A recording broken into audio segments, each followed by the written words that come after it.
Hello, everyone. My name is Stanley St. Rose, and today we're going to be talking about Boyfriend, written by Junot Diaz. Now, before I go into summary analysis of this work, please remember to leave a like, subscribe, and/or comment so that the channel can continue to grow. So, in this work by Junot Diaz, our narrator is this individual who is living above a couple, and the couple are in pretty much a period where they're breaking up. This couple, the story opens up with the narrator kind of like sleeping in his hallway because he was smoking weed and then he got high. Then he ended up on the floor of his apartment hallway, and he overheard this couple arguing loudly, and he just started to eavesdrop, and he never stopped eavesdropping. And basically, he goes into his own apartment before they saw him, and he kind of like narrates their breakup to us. And he throughout the work, it's a very short piece. He calls the couple boyfriend, and he calls the male boyfriend. He calls the girlfriend, and he's just telling us everything that's going on between this couple. He tells us that the boyfriend is just trying to look away, trying to find a way to cheat on the girlfriend more, and that he's interested in white girls. And the girlfriend is literally trying to do all that she can to kind of like keep him, but he's already made up his mind. The boyfriend just wants to split. He just wants to cheat more, or just want to go after other girls. Now, the girlfriend in this piece, she's like trying to keep her boyfriend no matter what. She's trying to keep the relationship alive. And it just doesn't stay that way. They end up like every time the boyfriend comes over and they have an argument, the narrator tells us that they have sex, and that's like, I guess, her mechanism, or that's the way she tries to like keep the boyfriend, but that plan doesn't work. Now, the narrator, although he's a character within the work, it kind of seems like he understands what's going on a deeper level, or maybe it's just since we're looking at things through his perspective, we might feel that he understands what this girl is going through. We don't have a third person narrator here, so we kind of have to listen to what he's telling us, and so the boyfriend and the girlfriend are just kind of like caricatures of these individuals that could be more developed, or that could have more going on than the narrator is telling us.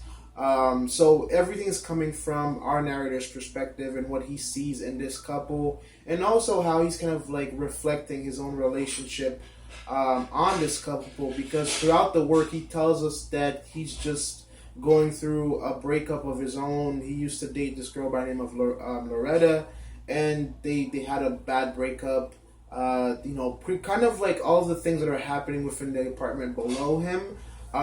It seems like that's the same thing he went through with Loretta. He tells us like this couple, they speak more Spanish than him and Loretta ever did. He said that he once dated a black girl that spoke more Spanish with him when he was dating this black girl. His girlfriend Loretta ends up leaving him for an Italian, I guess, more successful, more hardworking individual, and that kind of hurt him. So he's like paying attention to this couple and kind of like also thinking about his relationship, because he's still recovering from his own relationship. He's still recovering from his own relationship, and he's just kind of like observing this couple, and he really becomes creepy because, I mean, there are people who live in apartments, and I mean, you probably know of people, or maybe yourself have lived in an apartment complex, or maybe your house has been connected to other people's houses to the point where you hear their conversations, you hear what they're saying, you hear what they're doing at home, if they're dancing, if they're eating, if they're laughing, and you eavesdrop, and that's one thing to always keep in mind with neighbors. Sometimes they can hear what's happening between your walls.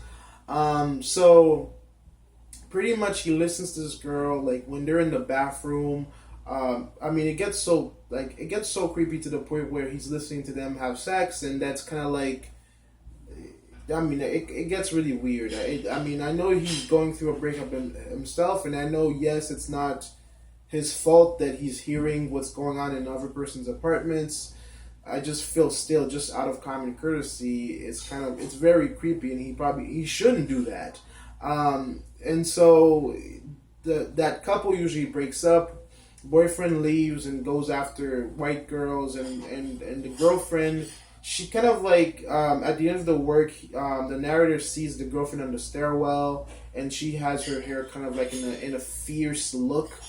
She does her hair in a different way, because she was like, previously she was trying to keep her hair, I guess you could say, European, or I guess because like in America, within the dominant culture in America, white women are usually portrayed as the standard of beauty, because beauty products, hair products, makeup products, they often cater to white women first, and then minorities always, like, because like when you look at models, movies, TV shows, it's usually a white woman in those those roles that portray beauty and lust.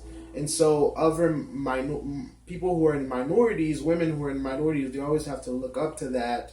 And also, in American society specifically, from my perspective, I feel like the white hair blonde woman is always portrayed, I guess, that ideal, or that kind of like that trophy that men usually go after.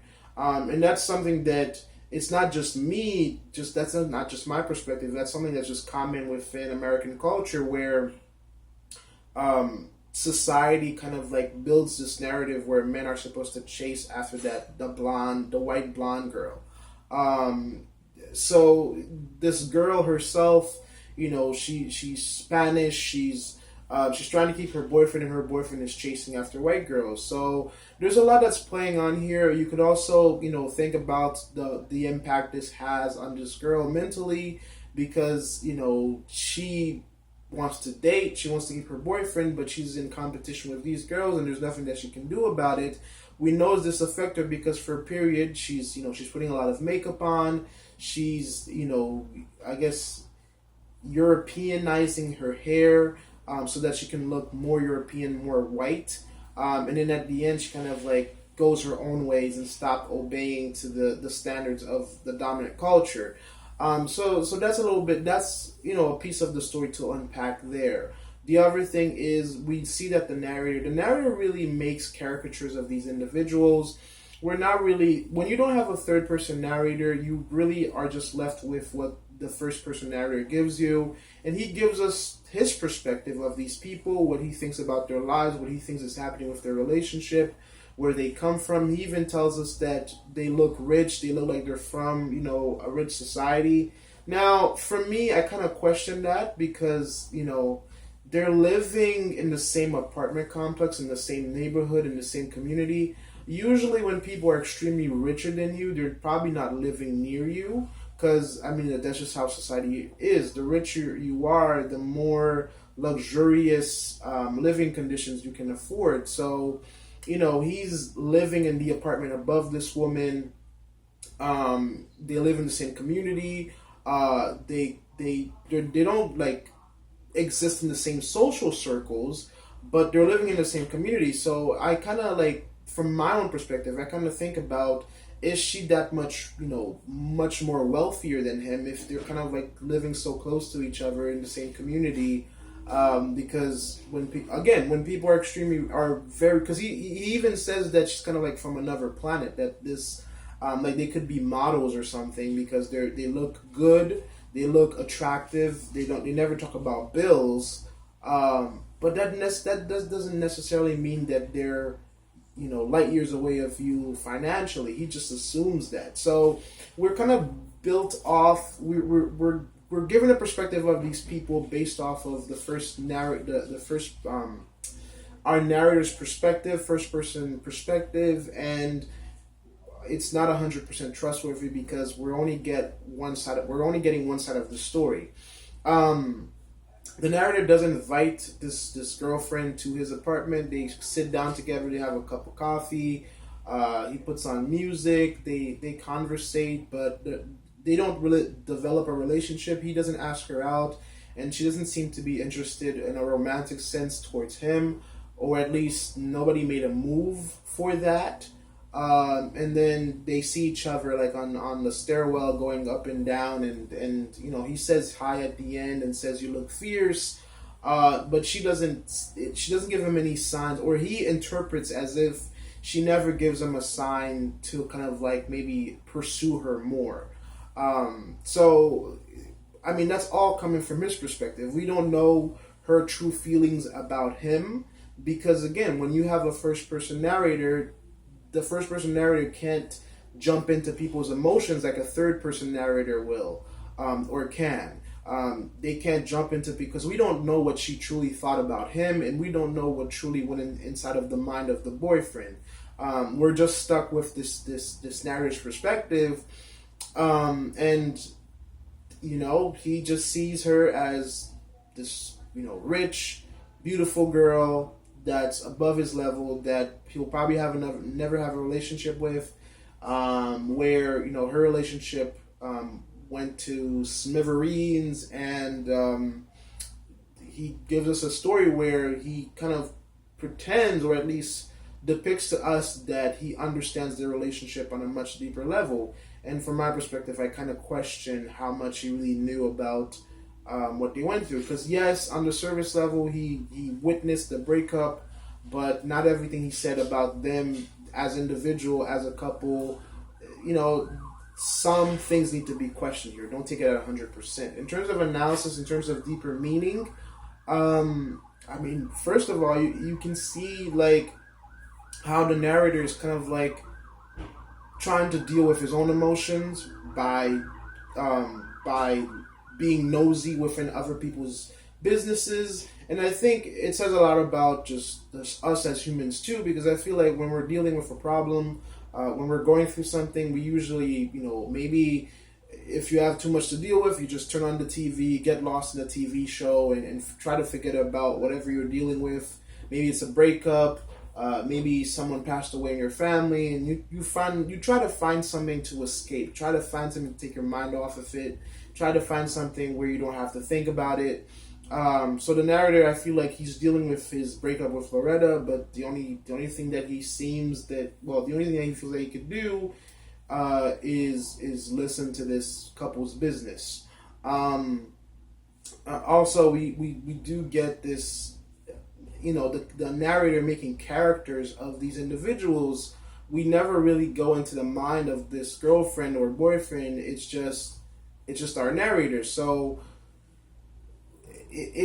their relationship could be much deeper than this, and I think our narrator was just looking for similarities between his relationship and her relationship, and trying to like maybe the same way she's like going, crying and trying to figure out life. Maybe he's trying to figure it out too, because you can definitely see that he's hurt from his past relationship and how his girlfriend left him for somebody else. Because he even tells us that his girlfriend met this boyfriend. His Loretta met her current boyfriend when they were dating. So there's a lot to uncover within his emotions too. So yeah, I mean that's the story. That's what's going on in it. You see there's a lot of things in terms of like this girl that wants to keep her man, but she's competing with white women, and the fact that her boyfriend wants to pursue other women, and also the society that she lives in, there's a standard of beauty that women of all types kind of have to follow, and sometimes even when they do follow it, they do end up losing their partners, because I mean every society has its trophies, and men are kind of trained in some parts to kind of like chase after certain types of women, and that's something, especially within the American culture, whether it is in the Black community, the Hispanic community, what you see in the media, what you see on TV, the type of women that's portrayed to be. Because, like, for instance, I could tell you that within the Latin culture, or when it comes to people who are Hispanic, Spanish women are always portrayed as being, you know, hot, I guess passionate, hot, like that girl you want to chase after, because she's Spanish. It means that she's always looking for someone that you need to chase after her. So there's this conception that society builds around women, and it kind of like tells men this is who you need to pursue because this is the standard of beauty. So that's the story. That's my perspective on it. That's what I feel is under the surface.